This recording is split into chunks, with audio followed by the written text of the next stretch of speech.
প্রিয় দর্শক, আপনাদেরকে স্বাগত জানাচ্ছি ব্যাচ 2000 ও ভাতৃবর্গ নিবেদিত ইসলামিক অনুষ্ঠান আস-সুন্নাহ ইসলামিক প্রতিযোগিতা 2020-21-এ। আমাদের মিডিয়া পার্টনার হচ্ছে ওয়েবটেক, ওয়েবসাইট নির্মাতা ও কম্পিউটার ট্রেনিং সেন্টার।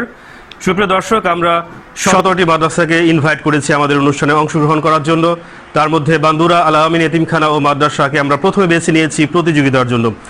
ইতিমধ্যে আপনারা অবগত আছেন যে আমরা 4টি বিষয়ে প্রতিযোগিতা করছি। প্রতিযোগিতা 1, অনূর্ধ্ব 12 বছর বয়স পর্যন্ত কোরআন তেলাওয়াত, 12 এর ঊর্ধ্বে যারা আছে তাদেরকে নিয়ে একটি কোরআন তেলাওয়াত এবং ইসলামিক সঙ্গীত। এখানে সকল বিষয়ে সবাই অংশগ্রহণ করতে পারবে। এরপর হচ্ছে বিগ আলোচনা বা বক্তৃতা, এখানে সকল বয়সের সবাই অংশগ্রহণ করতে পারবে। বান্দুরা আল আমিন এতিমখানা ও মাদ্রাসা বক্তৃতা বাদে আমাদের যে বাকি 3টি বিষয় আছে, অর্থাৎ কোরআন তেলাওয়াতের 2টি বিষয় এবং ইসলামিক সঙ্গীতে অংশগ্রহণ করছে। আপনারা বিগত পর্বে দেখেছেন এখানে অনূর্ধ্ব 12 যারা আছে তাদের কোরআন তেলাওয়াত। আজকের পর্বে আমরা আপনাদেরকে নিয়ে যাব 12 বছরের ঊর্ধ্বে যারা আছে সেই সব ছাত্রদের কোরআন তেলাওয়াতের প্রতিযোগিতায়। আমি বরাবরের মতো আপনাদের সাথে পরিচয় করে দিচ্ছি আমাদের বিচারকদের। মুফতি আলমাস হোসাইন মুহতামি মাহমুদপুর দারুস-সুন্নাহ বালিকা মাদ্রাসা প্রতিষ্ঠাতা পরিচালক কল্লোল শিল্পী গোষ্ঠী হাফেজ মাওলানা হাবিবুল্লাহ ওহাব আমাদের সামনে বসে আছেন। খতিব পূর্ব বানাঘাটা জামে মসজিদ, দোহার, ঢাকা। মুফতি মাকসুদুল্লাহ আল হাবিব আমার ডানে বসে আছেন। ইমাম ও খতিব শিলাকোঠা ঈদগাহ জামে মসজিদ। হাফেজ মাওলানা মোহাম্মদ হুমায়ুন কবির আমার ডানের সামনে বসে আছেন। শিক্ষক মাওলানা মোহাম্মদ এমারত হোসেন রহমাতুল্লাহ আলাই মাদ্রাসা। সুপ্রিয় দর্শক, আমাদের পরিচয় পর্ব শেষ। আমরা এখন আমাদের মূল প্রতিযোগিতায় ফিরে যাব। আপনাদেরকে আরও একবার স্বাগত জানাচ্ছি আস-সুন্নাহ ইসলামিক প্রতিযোগিতায়। আমাদের আজকের প্রতিযোগিতার প্রথম প্রতিযোগী খ গ্রুপ এর, অর্থাৎ কোরআন তেলাওয়াত 2য় বিভাগের 12 বছর বয়সের ঊর্ধ্বে যারা আছে। প্রথম আসছে মোহাম্মদ আবদুল্লাহ। আসসালামু আলাইকুম ওয়া রাহমাতুল্লাহি ওয়া বারাকাতুহু।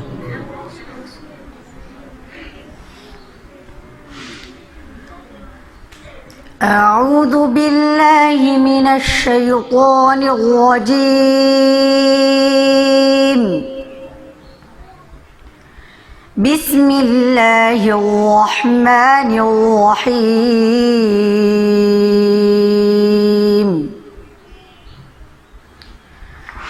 صاد والقرآن ذي الذكر بل الذين كفروا في عزة وشقاق كم أهلكنا من قبلهم من قرن فنادوا ولا تحين مناص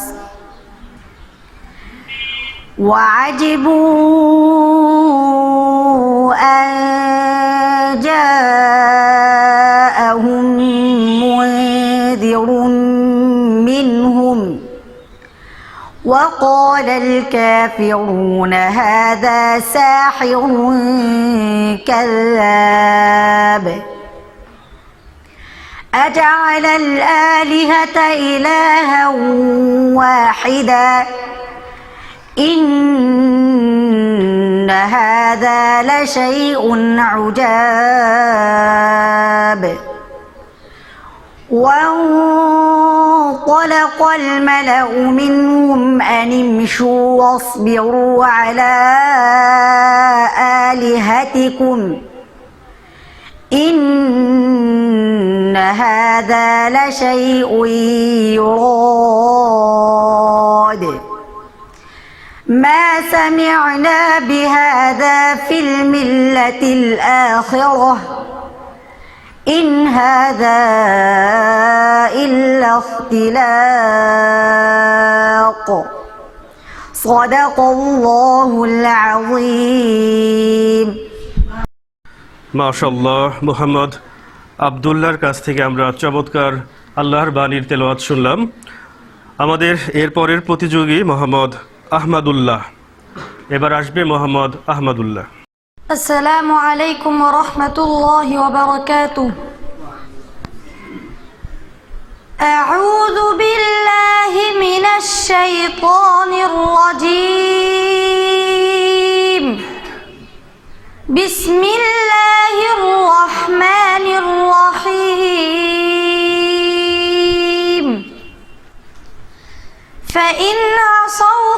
فقل إني بريء مما تعملون وتوكل على العزيز الرحيم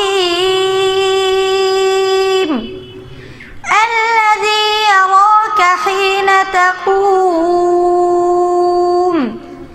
وتقلبك في الساجدين إنه هو السميع العليم هل أنبئكم على من تنزل الشياطين تنزل على كل أفاك أثيم يلقون السمع وأكثرهم كاذبون والشعراء يتبعهم الغاوون ألم تر أنهم في كل واد يهيمون وأنهم يقولون ما لا يفعلون إلا الذين آمنوا وعملوا الصالحات وذكروا الله كثيرا وانتصروا من بعد ما ظلموا وسيعلم الذين ظلموا أي منقلب ينقلبون صدق الله العظيم মোহাম্মদ আহমদুল্লাহর কাছ থেকে আমরা চমৎকার তেলাওয়াত শুনলাম। প্রিয় দর্শক, আপনারা দেখছেন আসুন্নাহ ইসলামী প্রতিযোগিতা। আমাদের এবারের বিষয় হচ্ছে কোরআন তেলাওয়াত 12 বছর ঊর্ধ্বে যারা আছে তাদেরকে নিয়ে। আমাদের এবারের প্রতিযোগী হচ্ছে মোহাম্মদ আব্দুল মুমিন। এবার আসছে মোহাম্মদ আব্দুল মুমিন। রাহমাতুল্লাহি ওয়া বারাকাতুহু أعوذ بالله من الشيطان الرجيم بسم الله الرحمن الرحيم إنا فتحنا لك فتحا مبينا ليغفر لك الله ما تقدم من ذنبك وما تأخر ويتم نعمته عليك ويهديك صراطا مستقيما وينصرك الله نصرا عزيزا هو الذي أنزل السكينة في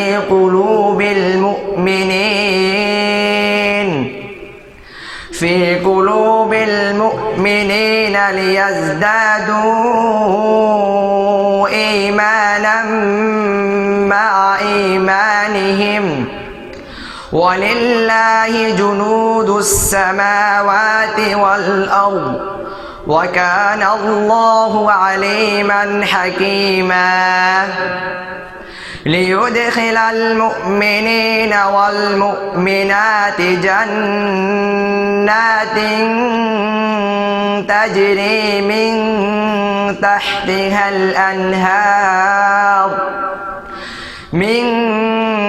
تحتها الأنهار خالدين فيها ويكفر عنهم سيئاتهم وكان ذلك عند الله فوزا عظيما ويعذب المنافقين والمنافقات والمنافقين والمنافقات والمشركين والمشركات الظانين بالله ظن السوء عليهم دائرة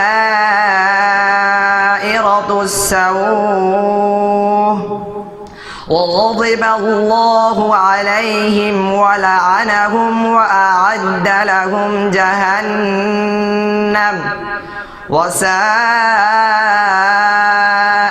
مصيرا ولله جنود السماوات والأرض وكان الله عزيزا حكيما إنا أرسلناك شاهدا ومبشرا ونذيرا لتؤمنوا بالله ورسوله وتعزروه وتوقروه وتسبحوه بكرة وأصيلا صدق الله العظيم মাশাআল্লাহ, কত সুন্দর আল্লাহ তাআলার বাণীর তেলাওয়াত।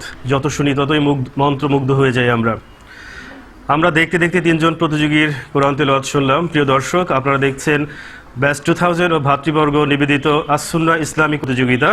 আমাদের মিডিয়া পার্টনার হচ্ছে ওয়েবটেক, ওয়েবসাইট নির্মাতা ও কম্পিউটার প্রশিক্ষণ কেন্দ্র। আমাদের চতুর্থ প্রতিযোগী মোহাম্মদ সাব্বির রহমান। ডেকে নিব এবার মোহাম্মদ সাব্বির রহমানকে। আসসালামু আলাইকুম ওয়া রাহমাতুল্লাহি ওয়া বারাকাতুহু। أعوذ بالله من الشيطان الرجيم. بسم الله الرحمن الرحيم. وما خلقنا السماوات والأرض وما بينهما إلا بالحق وإن الساعة لآتية فاصفح الصفح الجميل وإن ربك هو الخلاق العليم. ولقد آتيناك 7 من المثاني والقرآن العظيم. لا تمدن عينيك إلى ما متعنا به أزواجا منهم ولا تحزن عليهم واخفض جناحك للمؤمنين وقل إني أنا النذير المبين. كما أنزلنا على المقتصمين. صدق الله العظيم. মাশাআল্লাহ মাশাআল্লাহ, মোহাম্মদ সাব্বির রহমান চমৎকার কোরআন তেলাওয়াত করে শোনালেন। আশা করি প্রিয় দর্শক আমাদের ভালো লেগেছে। আমাদের দেখতে দেখতে 4 জন প্রতিযোগী চলে গেল। এখন আমাদের আজকের সর্বশেষ প্রতিযোগী মোহাম্মদ আরাফাত হুসাইন। এখন আমাদের সামনে পবিত্র কোরআনে পাকে থেকে তেলাওয়াত করার জন্য আসছে মোহাম্মদ আরাফাত হুসাইন। السلام عليكم ورحمة الله وبركاته. أعوذ بالله من الشيطان الرجيم. بسم الله الرحمن الرحيم. والسماء ذات البروج واليوم الموعود وشاهد ومشهود. قتل أصحاب الأخدود النار ذات الوقود إذ هم عليها قعود وهم على ما يفعلون بالمؤمنين شهود وما نقموا منهم إلا أن يؤمنوا بالله العزيز الحميد الذي له ملك السماوات والأرض والله على كل شيء شهيد صدق الله العظيم মাশাআল্লাহ, আমরা চমৎকার তেলাওয়াত শুনলাম মোহাম্মদ আরাফাত হোসেনের কাছ থেকে। এরই মধ্যে শেষ হয়ে গেল আমাদের পাঁচজন প্রতিযোগীর কোরআন তেলাওয়াত। এখন আমাদের সম্মানিত বিচারক মণ্ডলী এদেরকে যে নাম্বার দিয়েছে সেই নাম্বারের ভিত্তিতে আমরা এরপর ফলাফল ঘোষণা করব। আমরা এখন আমাদের শেষ পর্যায়ে চলে এসেছি অনুষ্ঠানের। এ পর্যায়ে আমাদের সম্মানিত বিচারক এবং অত্র মাদ্রাসার মুহতামিম মহোদয়কে নিয়ে আমরা এসেছি। এখন আমরা ফলাফল ঘোষণা করব। ধন্যবাদ। আসুন্নাহ ইসলামী প্রতিযোগিতা 2020-21 আমি বিচারকদের আন্তরিকভাবে মুবারকবাদ জানাই এবং যারা আয়োজক তাদেরকে অন্তরস্থল থেকে আমি সাধুবাদ জানাই। এবং 12 বছরের ঊর্ধ্বে কোরআন তেলাওয়াত প্রতিযোগিতায় প্রথম স্থান অধিকার করেছে মোহাম্মদ আবদুল্লাহ, 87 নম্বর পেয়ে প্রথম স্থান অধিকার করেছে।